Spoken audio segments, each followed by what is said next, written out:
بسم اللہ الرحمن الرحیم۔ السلام علیکم ناظرین کرام، نماز کا اہم مسئلہ۔ نماز میں کہاں کہاں اعوذ باللہ من الشیطان الرجیم پڑھنی ہے اور کہاں کہاں پر بسم اللہ الرحمن الرحیم پڑھنی ہے۔ ناظرین کرام، یہ سب سے اہم مسئلہ ہے۔ اکثر اوقات ہمیں معلوم بھی نہیں ہوتا کہ کس کس جگہ پر بسم اللہ پڑھنی ہے، تو اس ویڈیو میں بتایا جائے گا۔ تکبیر تحریمہ کے بعد ثنا پڑھی جائے گی، اس سے پہلے نہ اعوذ باللہ پڑھی جائے گی اور نہ ہی بسم اللہ پڑھی جائے گی۔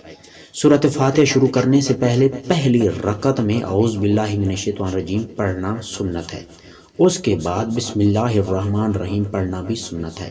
اب یہاں مسئلہ آتا ہے کہ کیا ہر رکعت میں اعوذ باللہ پڑھنی چاہیے؟ کبھی بھی نہیں۔ پہلی رکعت میں صرف اعوذ باللہ پڑھنا سنت ہے، باقی تمام رکعت میں بسم اللہ پڑھ سکتے ہیں، لیکن سورۃ فاتحہ سے پہلے۔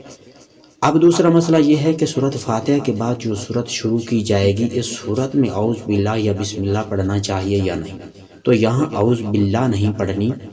اگر کوئی سورت چھوٹی سی شروع کی تو اس میں بسم اللہ الرحمن الرحیم پڑھنا ہوگا، یہ مستحب ہے۔ اگر کسی بڑی سورت کی کوئی آیت پڑھ دی تو یہاں بسم اللہ نہیں پڑھی جائے گی۔ چھوٹی سورت میں ضرور بسم اللہ پڑھی جائے گی۔ امید کرتا ہوں کہ آپ کو ساری ویڈیو کی سمجھ آ گئی ہوگی اور یہ بھی پتہ چل گیا ہوگا کہ کہاں کہاں بسم اللہ پڑھنی ہے اور کہاں پر اعوذ باللہ پڑھنی ہے۔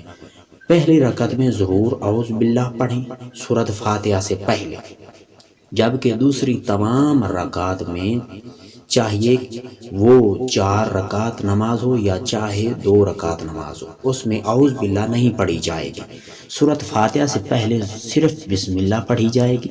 دوسری بات یہ ہے کہ اگر چھوٹی سی سورت شروع کریں گے تو اس سے پہلے بسم اللہ ضرور پڑھیں گے، جبکہ بڑی کوئی آیات پڑھیں گے تو اس سے پہلے بسم اللہ نہیں پڑھیں گے، یہاں پر اعوذ باللہ بھی نہیں پڑھیں گے۔